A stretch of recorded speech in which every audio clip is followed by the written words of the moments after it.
the assessments that we'll be using in our course to assess upper body strength is the 5 repetition submaximal barbell bench press.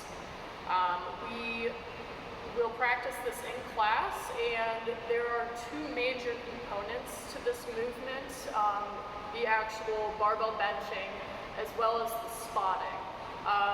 We take spotting very seriously because it's a major safety component, and so I'm going to begin by teaching the spotting of the barbell bench press, and then I will teach you how to actually perform the barbell bench press in another video. So this is the spotting portion. So the lifter obviously will be laying on the bench, and the spotter's responsibility is ensuring the lifter is in the right position to safely complete 5 repetitions. Just like the leg press video, I explained the 5 repetition submax is the weight that you can lift, or barbell bench in this case, for 5 repetitions with good form. And once again, you want to work up to that weight in about 3 sets-ish, right? Not too many sets, not too few sets.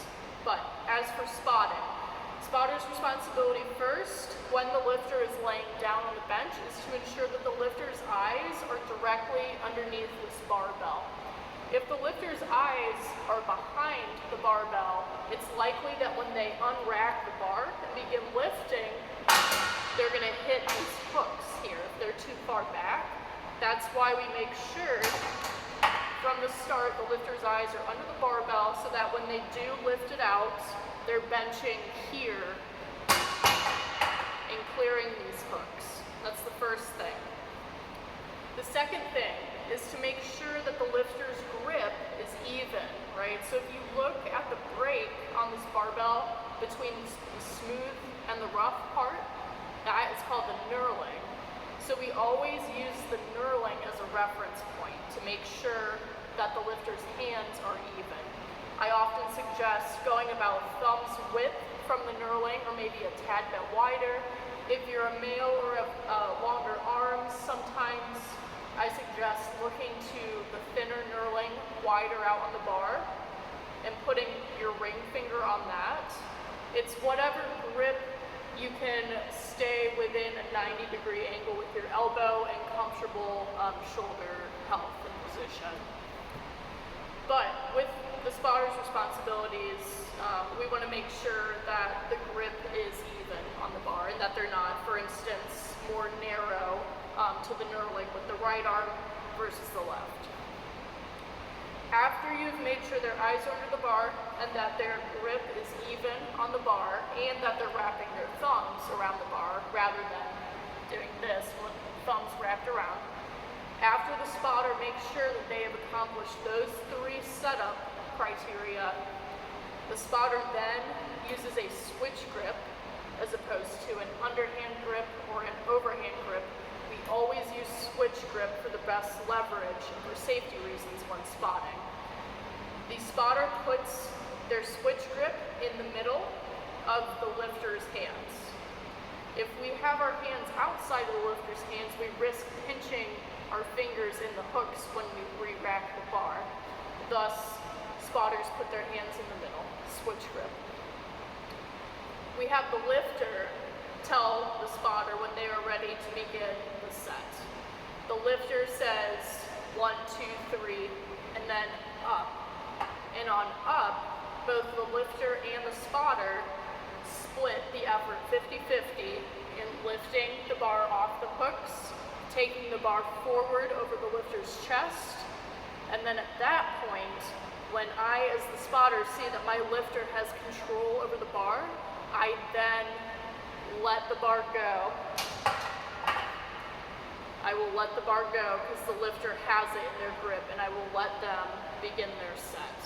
I don't follow the bar down unless I see the lifter struggling to accomplish the lift. Otherwise, I'm hands off, but I'm always ready to take the bar if needed. Once the lifter is finished with their set, and know beforehand, discuss this with the lifter, how many repetitions they're going to try to get. That way, when I know they've hit their 5th repetition, I know to grab the bar Same switch grip. I grab from where they finish and help them